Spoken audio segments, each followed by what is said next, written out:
ay mbiram jamono yi ñu ngi koy waxtaane bu baax te laale na ak mbirub yoon ginnaaw loolu aussi dinañu wax ci mbiru Cour des comptes ak rapport yi nga xam ne génn jëm ci li nga xam ne moo di masse salariale bu état bi en 2018 wax ci li nga xam ne moo di salaire yi nit ñi doon am te ñu ko doon doubler maanaam ay nit yoo xam ne daan ñu fayeeku 2 fois par mois naka noonu ñu leen koy fay par virement bancaire wala par billetage daañu ci ñëw bu baax naka noonu mineurs yi nga xamante ne aussi dañ leen doon fay jëm ci mbir moomu ginnaaw loolu aussi daañu wax li nga xamante ne moo di général Kanté ak affectation bi nga xamante ne war nañ ko yóbbu fële ca Inde mu suscité ay débat yu baree bari yoo xam ne daan nañ fi dégg ay affectation mais bii ñu mel moom dafa jéggi dayoo ndax ay débat yu ci lalu dañ ci xuus bu baax a baax ci seen biir survol de l'actualité.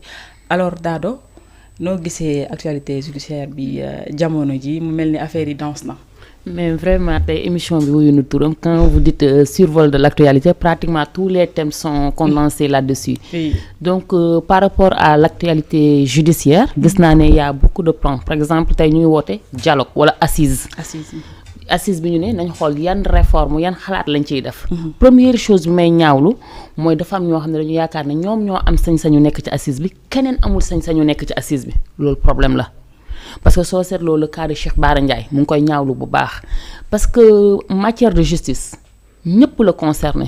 ki jàngul daf ko concerné parce que sunu droit moom moo ne nul n'est censé ignorer la loi mais sunu droit tamit moo ne on ne saurait évoquer l'ignorance de la loi pour éviter son application suñ koy wax ci olof mooy kenn mënta taxaw ne xaw ma yoon te kenn mënta wax ne xaw ma yoon moo tax yoon warta dal sama kaw kon bon loolu dafa intéressé ñëpp beneen bi tamit ñu bëri dañu naan suñu def assise dañu foog ne c'est un problème de magistrat de procureur non parce que ñi nga xamante ne ñoom la justice gën a sonn du sa procureur du magistrat yi mais ñun les citoyens lambda ñooñu lañ. moo tax peut-être dagguma la gis nañ fa ay ex détenus yoo xamante ne teewoon nañ fa. très bien gis nañ fa ay ex détenus te soo seetloo loolu assise yi man xaw ma ñoom ni ñu koy xalaatee mais man su ma ci amoon accès 5 points laa xam ne foog ma wax ko par exemple ci code pénal le changement de l'article mooy article 249 bi nga xamante ni mooy définir le terrorisme lan la wax ci terroriste dafa ne sera accusé de terroriste bépp doomu aadama bi nga xam ne dafay forcer état mu def lu ko neex wala mu day forcer état ci lu ko neexul wala mu forcer ko mu def loo xam ne neexu ko tamit wala mu forcer ko mu bañ a def lu ko neexul wala benn institution kooku boobu temps terroriste nga su nekkee ba ngay forcer état pour mu def wala mu bañ a def tu as utilisé la terreur xam nga le droit dañ la naan il faut une base légale maanaam papier bu leer naa ñu ne la qu'est-ce que c'est que la terreur définiruñ ko donc c'est laissé à l'appréciation de qui du juge du procureur kon loolu lu ñu war a seetaat la ce qui veut dire que tey état ku mu neex rek mu jël la rek ne tu es un terroriste ñu jël terroriste di ko fowee la preuve jàpp yi mujjee am yépp soo seetloo dañu naan participation à un mouvement terroriste pourquoi parce que article 249 boobu moo ñu indil problème bi beneen bi également ñu defaat suñu code de procédure pénale ak suñu code pénal noo xamante ne nii am na infraction yoo xamante ne nii procureur su ko visé le juge d'instruction a l'obligation de te placer sous mandat de dépôt denc la denc na gënd ko loolu lu ñu war a xoolaat la mais beneen affaire boo xam ne tamit war nañ ko xoolaat au-delà de ça mooy yow soo demandé liberté provisoire juge bi mën na la ko accorder mais le procureur su interjecté appel tu es obligé nga xaar 48 heures 48 heures yi su weesoo su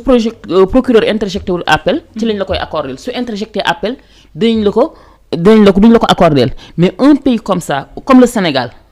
l'Afrique comme continent nga xamante ni les présidents ont une boulimie du pouvoir dañu fokkale ci pouvoir nga jël pouvoir yooyu jox ko un procureur de la République qui est le procureur de la République il dépend directement du ministre de la Justice qui est le ministre de la Justice il est nommé par le président donc c'est la mort quasi révocable des droits des individus moo tax ma yaakaar ne assises yi am na solo buñ ci xeeb kenn buñ ci xalaat kenn peut-être am na xale boo ndaw boo xam ne beneen problème la am mun na ko wax kon bon nañu am humilité même si tu es docteur en droit même si tu es magistrat amul humilité fompkat bi nekk ci koñ bi nga wax ko bàyyi ko mu wax lim xalaat. d'accord ñu gis ci discours bi moom Bassirou Diomaye président de la République génne fukki ponk ak ñaar bokk na ci bi ma gën a intéressé mooy la séparation des pouvoirs sa xalaat ci loolu.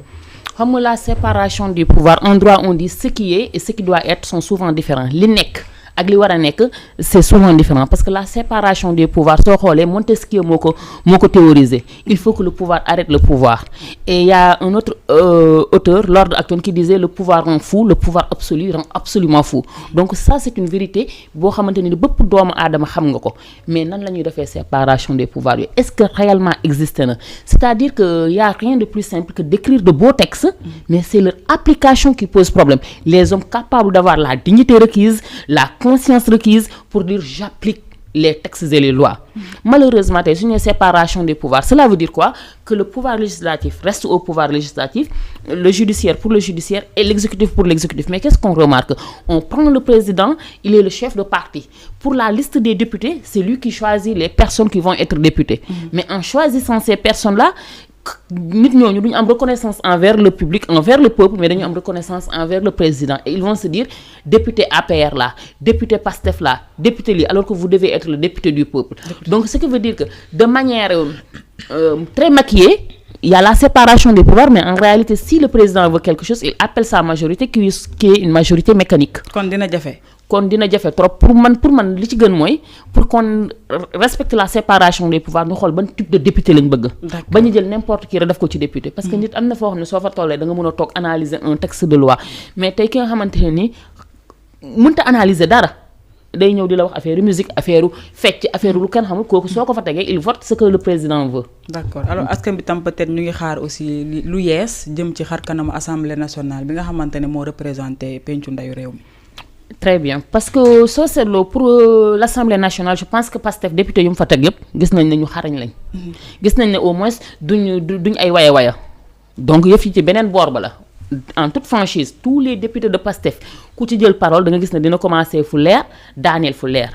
léegi maintenant il y a deux possibilités soit ñu bàyyi le quinquennat mu jàll soit ñu tas assemblée bi au bout de 2 ans comme l'autorise la loi. Maintenant dañuy woo yeneen parti politique yi surtout waa boor bu lay doog a ñàkk pouvoir yi ils n'ont pas le choix parce que Pastef day ñëw am majorité assemblée nationale te xam naa ni Pastef bépp député bu mu fay teg day xool sa xam-xam natt ko nattaat ko xool sa probité morale. parce que nit mën nga am xam-xam te amoo probité morale di wax di xaste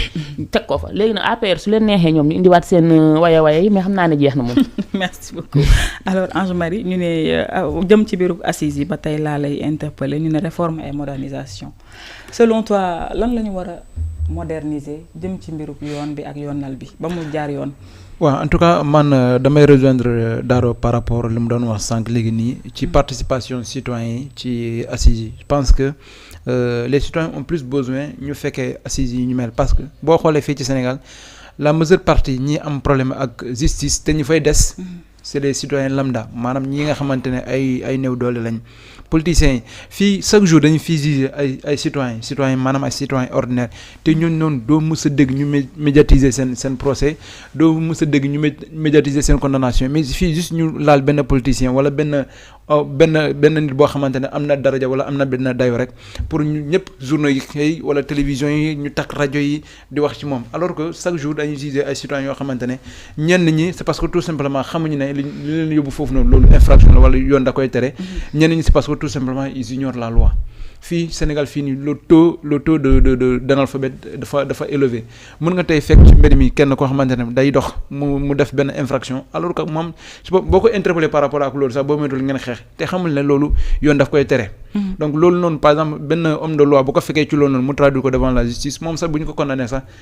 day laaj ci boppam sax ana lan moo tax ñu condamné donc je pense que genre occasion yi nii dafa leen di permettre quand même. ñu gindi leen par rapport ak li yoon daganal ak li yoon tere détenus politiques yi ñi nga xamante ne ñoom ñu ngi ci biir kaso bi ñu libéré leen seen participation dafa am solo parce que ñoom dañ bu ñu partager seen expérience maanaam ñoom lu ñu dund ci biir kaso bi wala processus bi leen yóbbu ci biir kaso bi je pense que loolu dafay tax juges yi ñu mën a xam parce que du juges yi yëpp a xam am na ñoo xamante ne fii lañ toog di ñoom ñuy témoigner wax ne boo leen présenté procureur bi rek directement daf leen yóbbu boo leen présenté juge bi directement daf leen di yóbbu mandat de dépôt. am na sax ñoo xam ne nee nañ gisuñu sax kanamu. très bien donc je pense que loolu noonu bu ñu ko waxee ci biir assises yi dafay tax autorités yi ñu xam ana ci yenn condition la ñenn ñi duggee ci biir kaso bi donc loolu yëpp bu ñu ko waxtaanee dafay tax ñu mën a indi ay réformes indi ay jubanti yu nga xamante nañ ko jëmale par rapport ak loolu. ñeneen ñi mooy xam nga bu ñu waxee wàllum justice dañuy wax autorités yi fii Sénégal souvent boo amee problème. ak kenn dalay naan foofu bu ñu demee sama magaa ngi fa wala sama rakkaa ngi fa sama ndijaay moo nekk juge bi sama tonton moo nekk procureur bi donc pour loolu itam ñeneen ñi ñoom il suffit juste nga am benn responsabilité ci gouvernement bi pour sa benn mbokk kenn ko daan kenn du mës a am problème ak justice wala kenn du ko yóbbu ci kanam yoon donc je pense que foofu tamit pour ñu mën a am indépendance de la justice il faut que autorités yu bees yi ñu génnee seen loxo ci wàllum justice comme ni nga xamante ne président Bassirou Diomaye Faye promettre na ko ne moom dina démissionner ci conseil supérieur de la magistrature je pense que loolu dafay may justice bi mu am benn indépendance par rapport ak dossiers yi ñuy traité am tamit citoyen tamit mun a égaux devant la justice képp koo xamante ne tooñ na te nga jàpp ne dañ laa tooñ boo demee ci justice mu mën a trancher ci en toute franchise boo fekk nañ dañ laa tooñ ñu daan ki tooñ bu fekk na yow yaa tooñ ñu teg la ci kanam yoon donc je pense que loolu yëpp dafay indi ay transparence ci dans la gestion de la justice et assemblée nationale tamit ma daaneel foofu xam nga problème ñuy wax ni yëpp loi yi ñuy waxtaan ni yëpp assemblée nationale moo koy voté daa doon ne am na ay woyaa de waxuma ko nag dem nañ des fois da ngay dem assemblée nationale booy assister seen plénière yi wala seen genre de travaux yi noonu da ngay dem am na ñoo xamante ne ñoom bu ñu xëy bu ñu duggee ci biir assemblée nationale ñenn ñi ci seen téléphone nga leen di gis il suffit tout simplement ñu ne kii vote pour nga gis ñenn ñi wala ñeneen ñu doon nelaw sax dañ leen di yee pour ñu voter pour wala ñu voter contre donc je pense que loolu tamit assemblée nationale tamit foog ñu xool ñi ñu yóbbu foofu parce que loi yi balaa ñu koy voter foofu lañ koy étudier donc ñoom ñu xam loi bi nii bu ñu ko voter est-ce que dina amal njëriñ askanu Sénégal wala dina lor askan wi parce que am na yeneen loi yoo xamante ne voter nañ ko fa mais tey bu ñu koy appliquer loraange rek lañ ciy gis donc dafa jot tamit assemblée prochaine bii ñëw ñu xool ana lan la ñu fa yóbbu parce que bii nii moom bii passé nii non nekkul assemblée boo xamante ne moom lañ doon xaar ci Sénégal ak jamono fi mu toll nii soxla nañu ay députés yoo xamante ne quand même bu ñuy voté ay loi dinañ xam loi lan la ak ban njeexital la mën a am ci impact yi te c'est vrai am na solo alors Dado tout à l'heure yaa ngi wax